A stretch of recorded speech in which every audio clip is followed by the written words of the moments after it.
এই ওটো, নারকেল নিয়ে আসছি, পিঠা বানাবে, ওটো। বন্ধুরা দেখো তো কি ঝামেলা, এখন 9:30 বাজতে যায়, এখন বলছে পিঠে বানাও খাওয়াবো। ভালো লাগে বলো তো?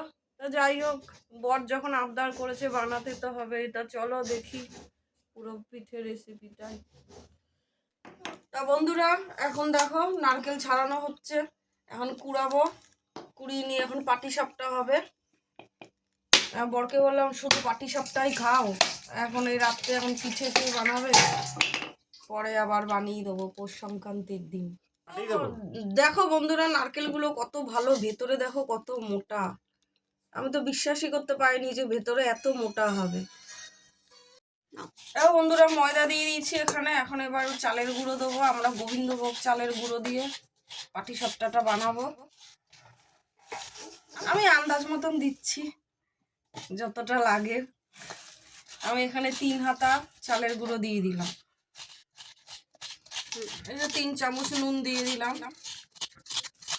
এবার ফাইনাল চিনি দেবো, ফাইনালি অল্প একটু চিনি দেবো, নাহলে লেগে যায়। দিয়ে দিলাম চিনি।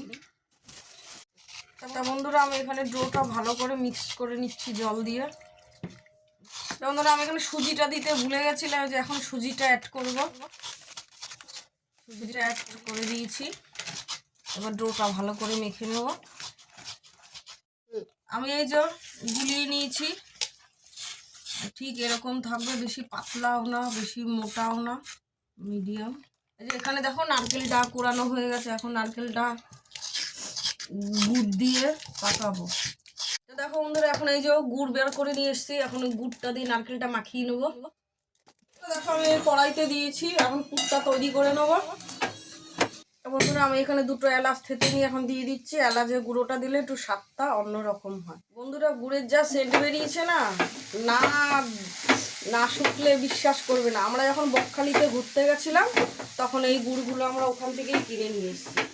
আমার বকখালিতে অনেকগুলো রিলস আছে, তোমরা ইউটিউবে গিয়ে দেখো শর্ট ভিডিওতে। আমি বকখালি ছবিটা বকখালিতে যখন ঘুরতে গেছিলাম ওইটা আমি তুলে আপনাদের সাথে শেয়ার করতে পারিনি, আবার যখন কোথাও ঘুরতে যাব তখন ওইগুলো শেয়ার করব। তো বন্ধুরা ফাইনালি আমার পুর বানানো হয়ে গেছে পাটিসাপটার জন্য, এবার আমি নামিয়ে দেবো। বন্ধুরা দেখো আমি এখানে একটুখানি ন্যাকড়া দিয়ে একটু তেল দিয়ে নিচ্ছি, এবার 2 হাতা দিয়ে দেবো।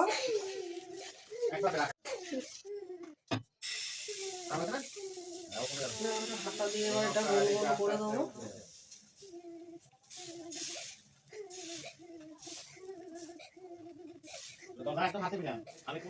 দিয়ে দিচ্ছি, কত সুন্দর ভাবে উঠে যাচ্ছে। আমি চাটুর মধ্যে করছি যেহেতু আমার ননস্টিক কড়াই নেই, তাই চাটুতেও খুব ভালো হচ্ছে। তো ফাইনালি উঠে গেছে সুন্দরভাবে, সুন্দরভাবে ভাজা হয়ে গেছে।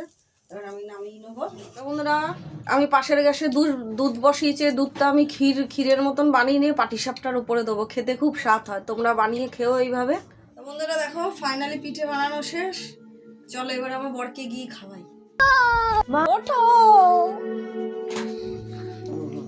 খেয়ে দেখো কেমন হয়েছে বলো। এবার দুধটা খেয়ে দেখো।